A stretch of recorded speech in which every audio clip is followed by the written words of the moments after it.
Overview. Ingredients. Steps. Overview. It's been a couple years now since at-home sous vide has come into vogue. And for good reason. Who doesn't want perfectly cooked food that you needn't watch over every moment? You too can now emulate your favorite restaurant chef. But as soon as the news of those affordable circulators and, more recently, sous vide sticks hit the market, control with an app, you needn't even be home to get dinner on. The hairs on the back of my neck began to stand up. Why? Because home cooks are not restaurant chefs, and were never meant to be. We have neither investors nor line cooks, dishwashers nor endless counter space. The battery of the home cook is smaller and more flexible, and it's put into use with economy and know-how. Still, I'm not immune to the siren song of new culinary toys, especially ones that promise low-maintenance paths to dinner. As busy parents of toddler twins, my chef husband and I have struggled to cook since our kids were born. Despite plenty of kitchen skills between us, we work opposite schedules. He mostly nights, me mostly days. We're often ships passing in the night, trying to still a wriggling kid who's trying to reach into a pot of boiling water, while we settle for pasta. Yet again, hardly fulfills my vision of work-life balance. Last year, in the doldrums and sticker shock over our expanding takeout habit, I found myself begrudgingly researching sous vide equipment, sniffing for the silver bullet solution to our woes. We still want to cook and eat well, not just quickly.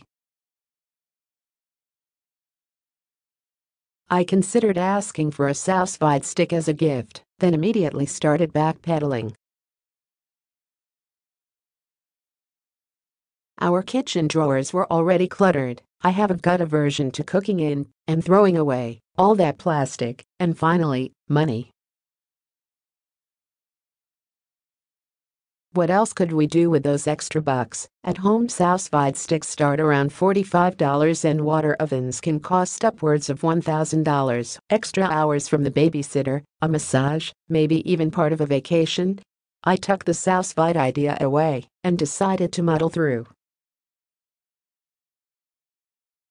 It was my husband, often still awake when I'm already sacked out, who struck on an idea one night. He came home from work, wiped. We had a chicken in the fridge that I'd been promising to roast, but hadn't gotten around to. The fridge was mostly empty, and we had no dinners planned for the week. With no energy to sit up while the bird roasted, he cranked the oven high, seasoned the chicken aggressively, put it in a heavy-lidded pot, and stuck it in the oven for a half hour to start it browning. When the kitchen began to fill with the scent of rendering fat, he added water to come up the bird a little more than halfway, clapped the pot's top on, turned the oven down to 200 degrees, and went to bed. The next morning, we unlidded the thing. The chicken was straw gold on top, with an almost creamily luscious broth surrounding it in. The meat pulled off the bone at the barest pull from a fork. We used the liquid as the base for soup, shredding half the meat to add in and saving the rest to serve cold on salads later in the week. We tried again the next week, dropping a couple star anise, a cinnamon stick and some coriander seed into the pot with the water, then added a tangle of rice noodles. When we reheated the broth, along with an oddball selection of chopped vegetables and some almost forgotten cilantro from the crisper drawer. Delighted at having dodged the takeout bill, we dubbed it Fofo. Start with overnight poached chicken, then head right into faux territory. My pleasure in this new turn in our kitchen took on the air of gospel as I told similarly time-strapped friends about the overnight chicken. Chris described it as slow poached. The curmudgeon Luddite, called an analog satisfied, pragmatic, foolproof and totally devoid of wires or apps.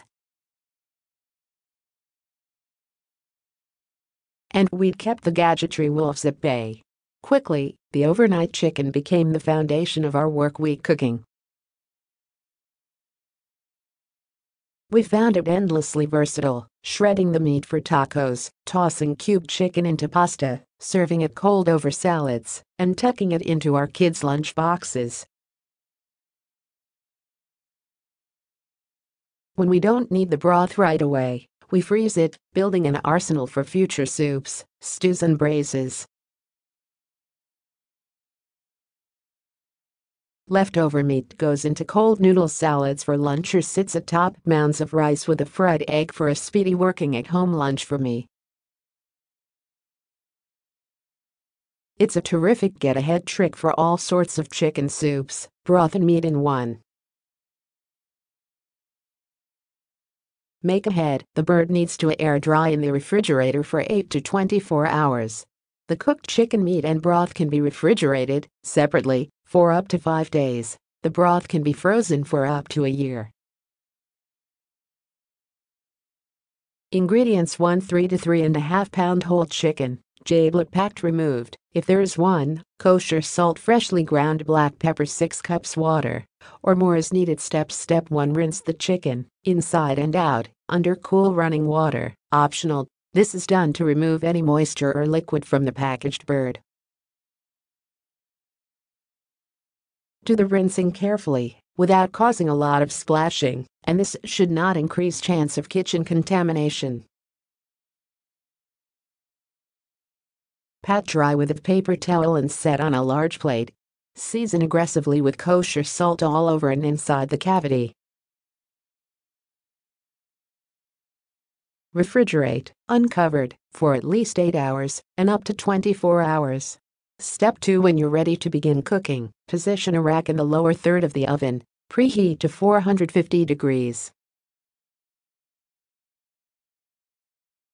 Step 3: place the chicken in a Dutch oven, 8-quart, or heavy pot with a lid. Season with several grinds of black pepper. Roast, uncovered, for 30 to 45 minutes, or until the skin has browned, then remove the pot from the oven, leaving the oven door ajar. Reduce the temperature to 200 degrees. Step 4: add the water to the pot, or more is needed to come up about 2/3 on the sides. Cover tightly and return to the oven. Slow roast, undisturbed with the oven door closed, for 6 to 8 hours. Step 5: transfer to the stove top, off the heat, until the broth has cooled to a warm, non-injurious temperature. Transfer the chicken to a cutting board, pull all the meat, discarding the skin and bones. Strain the broth in the pot, discarding any solids. Step 6: use right away, or place in separate containers for storing. See overview. Adapted from a recipe by Chef Chris Bradley. Tested by Helen Horton. Email questions to voraciously@washbest.com. Did you make this recipe? Take a photo and tag us on Instagram with #Eat Voraciously. For a printer-friendly and scalable version of this recipe, view it here. The nutritional analysis is based on 3.5 cups cooked chicken meat only, no skin. Nutrition: calories, 210. Total fat, 9 grams. Saturated fat, 3 grams. Cholesterol, 95 milligrams. Sodium, 380 milligrams. Carbohydrates, 0g. Dietary fiber, 0g. Sugars, 0g. Protein, 32 grams.